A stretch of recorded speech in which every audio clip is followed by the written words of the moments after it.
Hello everyone, welcome to Magnet Brains. Myself Prateek Karn स्वागत करता हूं आपका अपने यूट्यूब चैनल मैग्नेट ब्रेन्स पर, जहां पर आपको मिलता है क्वालिटी कंटेंट, क्वालिटी एजुकेशन, वो भी बिल्कुल बाकायदा फ्री ऑफ कॉस्ट। केजी से लेकर के क्लास 12 तक का पूरा एजुकेशन सब आपको मिल जाएगा डिटेल वीडियो फॉर्मेट में। और अगर आप हिंदी मीडियम के स्टूडेंट हैं तो फिर आप जानते हैं क्या करना है आपको। मैग्नेट ब्रेन्स का हिंदी मीडियम चैनल भी है, जा करके सब्सक्राइब कर लीजिएगा और एकदम याद से नोटिफिकेशन को ऑन कर लीजिएगा। इससे होता क्या है ना कि जैसे हिंदी मीडियम के चैनल पर कोई भी वीडियो अपलोड होता है, चाहे कोई लाइव क्लास हो, कोई अपडेट हो, कोई रिकॉर्डिंग हो, तो उसकी जानकारियां, उसकी नोटिफिकेशन सबसे पहले आप तक पहुंच जाती हैं। आप किसी भी कंडीशन में कुछ भी मिस आउट नहीं करते। बस एक बात का आप खास ख्याल रखें कि हिंदी मीडियम के चैनल पर क्लास 6 से क्लास 12 तक का पूरा कंटेंट अवेलेबल है। कौन कौन से स्टेट बोर्ड्स हैं सर? तो एमपी बोर्ड है, बिहार बोर्ड है, यूपी बोर्ड है, राजस्थान बोर्ड है और दिल्ली बोर्ड है। और अगर आपको ई नोट्स या ई बुक्स चाहिए तो फिर इसी वीडियो के डिस्क्रिप्शन में आपको एक लिंक मिलेगी, जाकर के आप चेकआउट कर लीजिएगा। वहां से आप ई नोट्स और ई बुक्स भी बाकायदा अवेल कर सकते हैं। ठीक है, तो चलिए अब जरा कहानी को शुरुआत दे रहे हैं।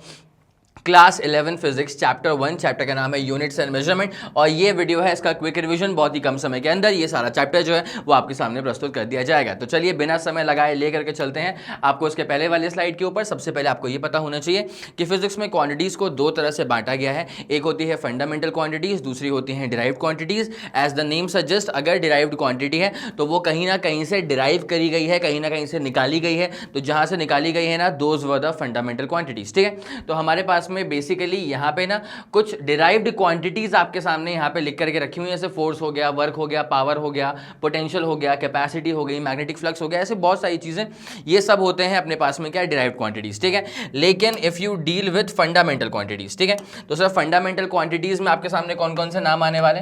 तो फंडामेंटल क्वांटिटीज का नाम अपने दिलो दिमाग में अच्छे से बसा करके रख लीजिएगा। ठीक है, देखिए पहला होता है मास, फिर होता है लेंथ। ठीक है, मास हो गया, लेंथ हो गया, उसके बाद में होता है टाइम। मास हो गया, लेंथ हो गया, टाइम हो गया, फिर होता है सर टेम्परेचर। तो mass, length, time, temperature. Temperature के लिए अपन केल्विन करते हैं। उसके बाद होता है करंट। तो mass, length, time, temperature, current.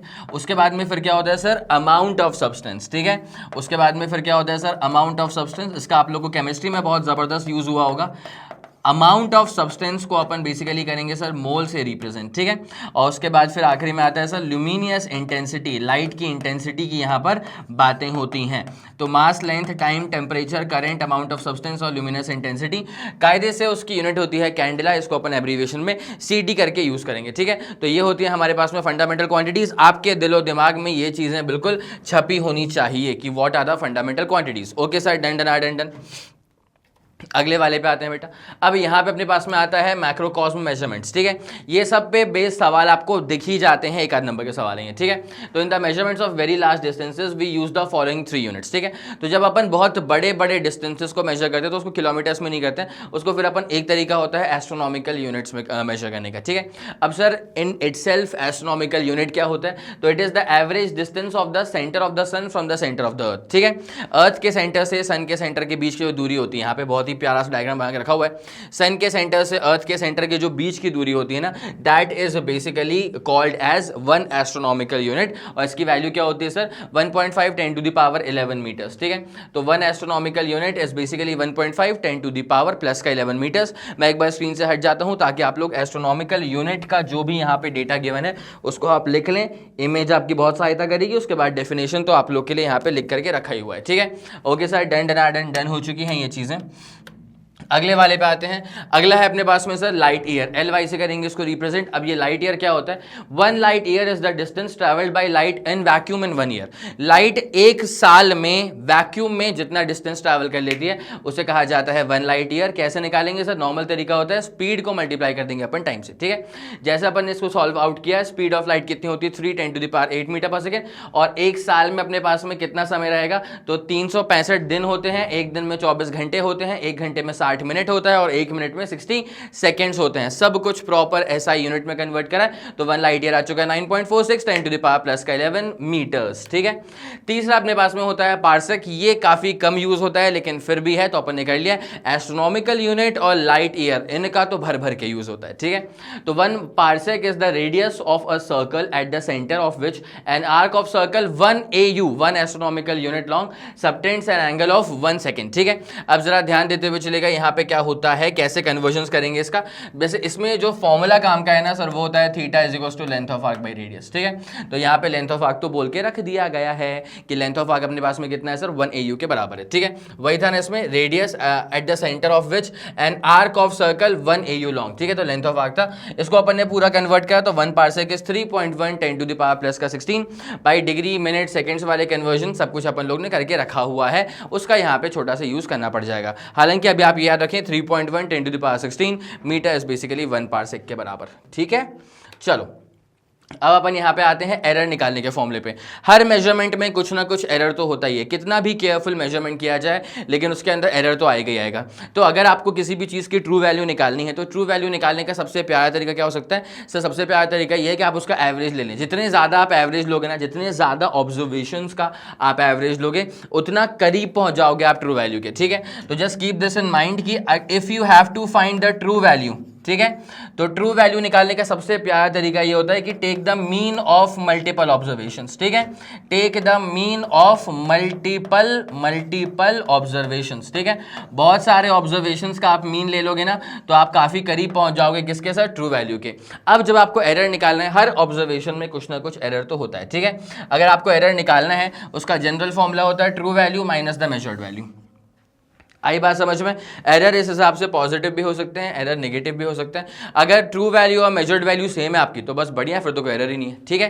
तो एरर आपने कितना भी बेस्ट एफर्ट आप लगा लो, एरर तो ऑब्जर्वेशंस के अंदर आता ही आता है। अब एरर को क्लासीफाई करा गया है यहाँ पे बेसिकली 4 तरह से, ठीक है। अलजेब्रिक एरर से ही है, इसको आप कैलकुलेट करते हैं। तो सर यहाँ पे पहले अपने पास में आता है एब्सोल्यूट एरर, एब्सोल्यूट एरर के बाद आता है मीन एब्सोल्यूट एरर, फिर है रिलेटिव या फिर परसेंटेज या रिलेटिव या फिर फ्रैक्शनल एरर। इसको 100% से मल्टीप्लाई कर देंगे तो परसेंटेज एरर, ठीक है। एब्सोल्यूट एरर के बारे में मैं आपको बता दूं एक बात कि एब्सोल्यूट एरर में खास बात क्या होती है कि this is evaluated for every observation, ठीक है। This is evaluated for each and every observation, ठीक है। इस बात को अच्छे से आप नोट डाउन कर लीजिएगा।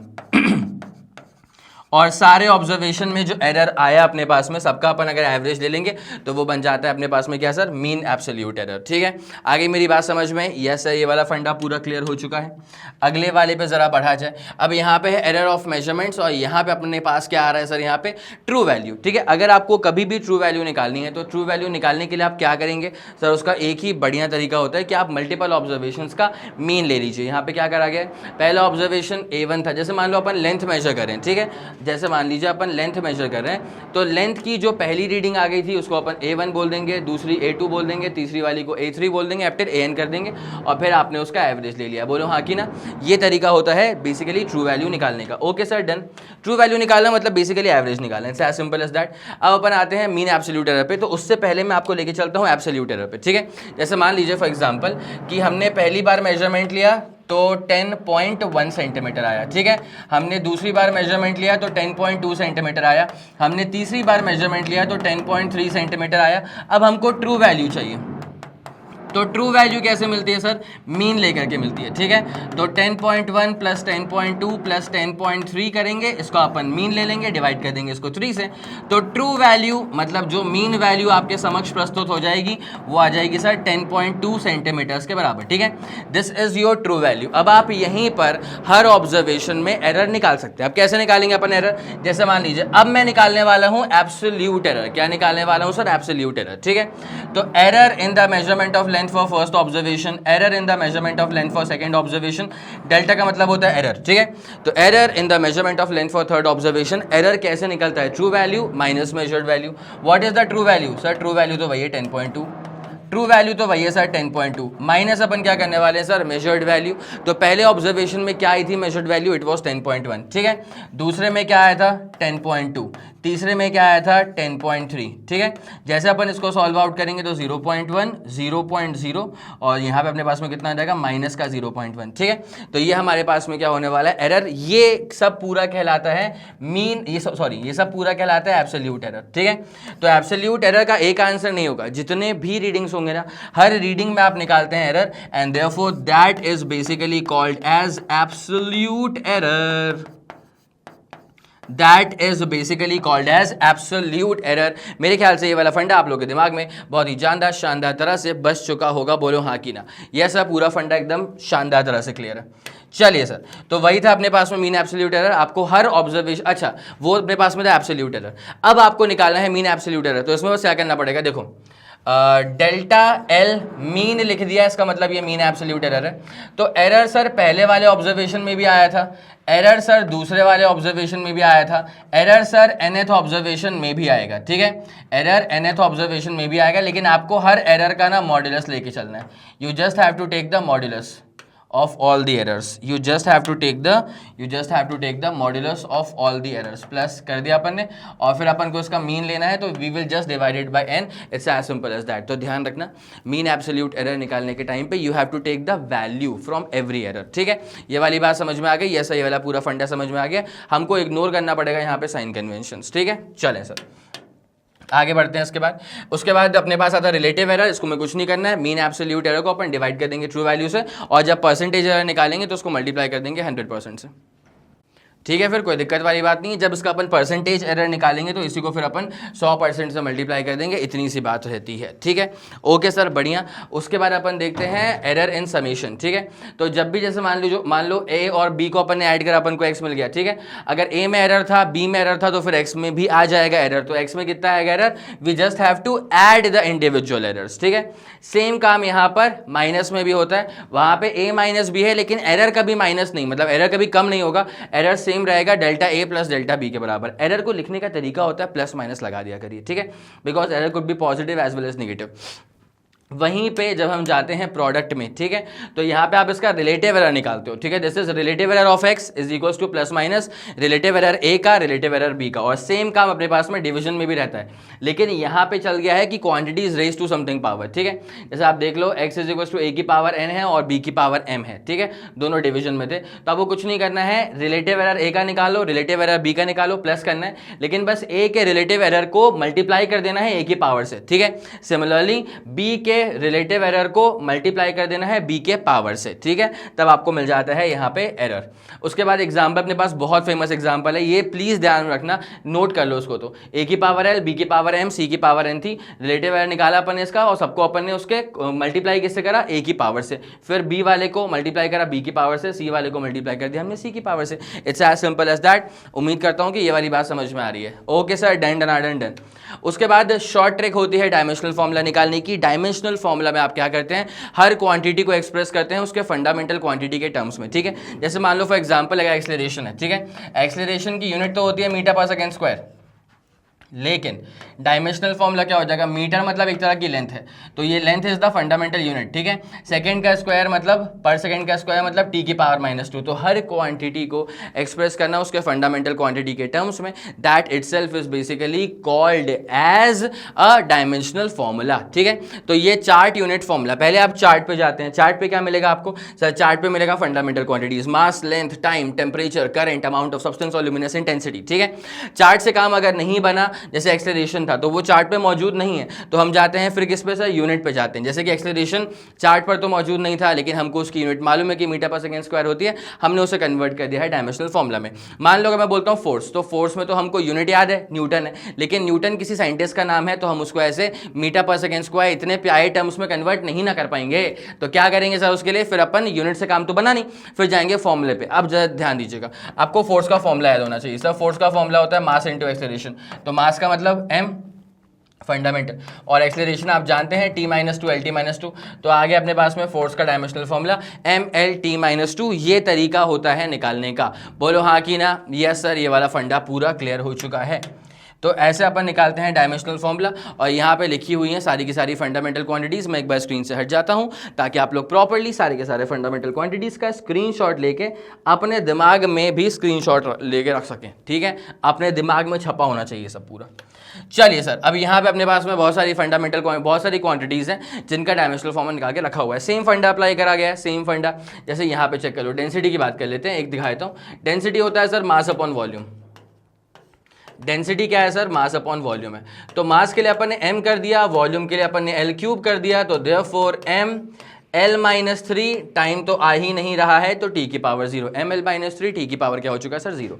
आ गया समझ में। अगला वाला देख लो बेटा, यहाँ पे एक्सेलरेशन ड्यू टू ग्रेविटी है तो एक्सेलरेशन ही, तो lt-2 ऐसे सारे के सारे यहाँ पे लिखे हुए हैं। अब अपन आते हैं common rules for counting significant figures. ठीक है, देखिए all non zero digits are significant, जितने भी नॉन जीरो डिजिट्स हैं वो होते हैं सिग्निफिकेंट। इसमें 8 रूल्स हैं बेसिकली, 5 to 6 4 सारे के सारे नॉन जीरो डिजिट्स हैं, तो इसके पास में हो जाएंगे 4 सिग्निफिकेंट फिगर्स। ठीक है, अगले वाले पे आ जाओ, all zeros occurring between 2 non zero digits are significant. ठीक है, जितने भी जीरोस आ रहे हैं ना between 2 non zero digits are basically significant no matter where the decimal point is if at all. ठीक है, डेसिमल पॉइंट हो चाहे ना हो फर्क नहीं पड़ता, अगर जीरो आ रहा है किसी भी दो नॉन जीरो डिजिट्स के बीच में तो फिर वो काउंटेबल होगा, सिग्निफिकेंट होगा। For example 2007। ठीक है, तो ये दोनों जीरो जो है ना वो आ रहे हैं between 2 non zero digits 2 and 7, तो यहाँ पे इसको अपन काउंट करेंगे। 2 और 7 तो वैसे भी काउंट होता, लेकिन अब ये दो जीरो भी काउंटेबल हो जाएंगे, तो therefore this number has 4 significant figures.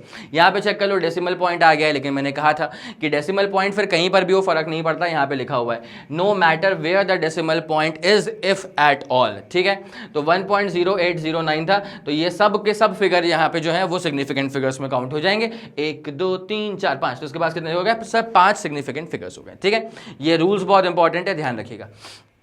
If the number is less than 1, the zeros on the right of decimal point and to the left of first non-zero digit are not significant। ठीक है, ये जो number है वो 1 से छोटा है, तो इसमें जो भी डेसिमल पॉइंट के बगल में है, डेसिमल पॉइंट के पहले वाले में, वो काउंटेबल नहीं होंगे, काउंटेबल सिर्फ यहीं से होने वाले हैं। तो यहाँ पे अपने पास कितना हो जाएगा? The underline zeros are not significant, लेकिन ये जो जीरो आ रहे हैं ना बिटवीन 7 and 4, ये वाला अपने पास में रहेगा सिग्निफिकेंट। ठीक है, बिकॉज फिर वही वाला मसला है कि भाई डेसिमल पॉइंट कहीं पर भी आए, इस वाले जीरो को फर्क नहीं पड़ रहा, बिकॉज ये वाला जीरो आ रहा है between 2 significant non zero digits. ठीक है, this zero is between 7 and 4, 7 and 4 are non zero digits. ठीक है, तो ये वाला तो काउंट होगा, लेकिन हाँ ये वाला और ये वाला और ये वाला पॉइंट के एक पहले वाला, पॉइंट के दो बाद वाले जीरो काउंट नहीं हो रहे यहाँ पे। ठीक है, तो इसमें सिर्फ 1 2 3 4 मतलब 5 7 0 4, तो अपने पास सिर्फ और सिर्फ 4 सिग्निफिकेंट फिगर्स हो चुके हैं। ठीक है, ओके सर। अगले वाले पे आ जाओ, in a number without a decimal point the terminal और trailing zeros are not significant. मतलब अगर कोई डेसिमल पॉइंट अगर नहीं है तो जो टर्मिनल या जो आखिरी वाला जो ट्रेलिंग वाला जीरो है वो यहाँ पे काउंटेबल नहीं होगा। 7750 में इसमें सिर्फ और सिर्फ 3 सिग्निफिकेंट फिगर्स हैं, आखिरी वाला जीरो काउंट नहीं होगा, तो 7750 में सिर्फ 775 जो है वो सिग्निफिकेंट होता है, मतलब 3 हो गए यहाँ पे। In a number with decimal point the trailing zeros are significant, अगर नंबर है विथ द डेसिमल पॉइंट तो फिर ये वाला जीरो जो है वो काउंटेबल होगा। यहाँ पे देखो डेसिमल था, तो फिर यहाँ पे ये जो दो जीरो है भाई ये नॉन जीरो डिजिट्स के बीच में आ ही नहीं रहे, ये जो दो जीरो हैं वो नॉन जीरो डिजिट्स के बीच में नहीं आ रहे हैं, वो तो ट्रेलिंग जीरोज हैं, इनको फिर अपन को काउंट करके चलना पड़ेगा। तो 3.500 में 4 सिग्निफिकेंट फिगर्स हो चुके हैं। अगला एग्जाम्पल देख लो, यहाँ पे क्या हो गया सर? ये वाले जीरो जो है ना, ये वाले जीरोज हैं, ये जीरो ये जीरो ये जीरो, ये काउंटेबल नहीं होगा, तो यहाँ पे सिर्फ 6 9 और ये आखिरी वाले तो काउंट होते ही होते हैं। ठीक है, इसके पास हो जाएंगे 5 significant figures. Change of unit does not change the number of significant figures in a measurement, unit को चेंज करने से नंबर ऑफ सिग्निफिकेंट फिगर्स पे कोई भी फर्क नहीं पड़ने वाला है। Okay sir, done done done. The digit zero conventionally put on the left of a decimal for a number less than 1 is never significant. ठीक है, जैसे कि आप यहाँ पे देख सकते हैं ये जो जीरो है वो कभी भी सिग्निफिकेंट नहीं है वाला जीरो, तो 3570, इसके पास सिर्फ जो ट्रेलिंग वाला जीरो है वो तो काउंट होगा। पॉइंट अगर आ गया है, डेसिमल अगर आ गया है, नंबर अगर छोटा है 1 से, तो ये ट्रेलिंग वाला जीरो तो काउंट होता है। ठीक है, तो 3570 इसके पास में हो जाएंगे 4 सिग्निफिकेंट फिगर्स। और आखिरी वाला देख लो, the exact value of have infinite number of significant figures as per the situation. यहाँ पे देख लो 2 को अगर लिखना है तो 2.0 कर दो, 2.00 कर दो, 2.000 कर दो, जैसा मन करे वैसा कर दो। ठीक है, तो हमें ना ये जो 7 थे ये तो बाकायदा आते ही आते हैं, 8वां वाला आ भी सकता है नहीं भी आ सकता है। ठीक है, not so very rigid about this, लेकिन पहले वाले 7 तो बहुत इंपॉर्टेंट है। इसी के साथ खत्म होता हुआ हमारा ये जानदार शानदार सा लेक्चर। उम्मीद करता हूं कि आपको हर एक बात बेहतरीन तरह से समझ में आ गई होगी। ऐसे ही क्विक रिविजन्स के लिए बने रहिए मेरे साथ और मैग्नेट ब्रेन्स के साथ चैनल पे। ठीक है, अगर आपको लगा कि इस वीडियो ने आपकी हेल्प करी है तो बनता ही है कि आप इस वीडियो को लाइक करेंगे, उसके बाद इस वीडियो को फैला दो अपने सारे मित्र मंडल में। सबको ये बात मालूम चल जानी चाहिए कि मैग्नेट ब्रेन्स के चैनल पर प्लेलिस्ट में फिजिक्स में क्या क्या शानदार चीजें ऐड हो चुकी हैं और क्या जबरदस्त चीजें आप तक और भी जल्द से जल्द पहुंचने वाली हैं। अगर आपका कोई भी फीडबैक है, सजेशन है, तारीफ है, बुराइयां हैं, जो कुछ भी है, बड़े प्यार भरे शब्दों में अपनी सारी बातें आप मुझ तक पहुंचा सकते हैं यूजिंग द कमेंट सेक्शन। मैं और मेरी पूरी टीम सुपर एक्टिव रहेगी, हम लोग बाकायदा सारे कमेंट्स को चेक करते हुए चलते हैं, बिकॉज आपके फीडबैक पे काम करके वीडियोस की जो क्वालिटी है वो टॉप नॉच लेवल तक पहुंचती है। याद रखना 7 रूल्स जो मैंने आखिरी में बताए थे ना, वो बहुत इंपॉर्टेंट है, उसको कॉपी में नोट करते हुए चलना और मल्टीपल टाइम्स रिवाइज करोगे, तब जाकर के सिग्निफिकेंट फिगर्स वाला फंडा आपके दिमाग में सुप्रीम तरह से क्लियर हो जाएगा। जब भी सवाल पेपर में आएगा बना के ले जाओगे, ठीक है। इसी के साथ खत्म करेंगे इस पूरे वीडियो को। और जैसे कि आप सब लोग जानते हैं कि मैग्नेट ब्रेन्स जो प्रोवाइड करता है वो English medium as well as Hindi medium वाली classes with entire full complete syllabus coverage. उसी के साथ साथ CBSE board, Delhi board, Bihar board, UP board, MP board, Rajasthan board और वैदिक मैथ्स क्रैश कोर्स और स्पोकन इंग्लिश। इसके अलावा अगर आपको कोई भी इंफॉर्मेशन चाहिए तो फिर आप मैग्नेट ब्रेन्स के ऑफिशियल वेबसाइट पर जाकर के विजिट कर सकते हैं। Thank you so much.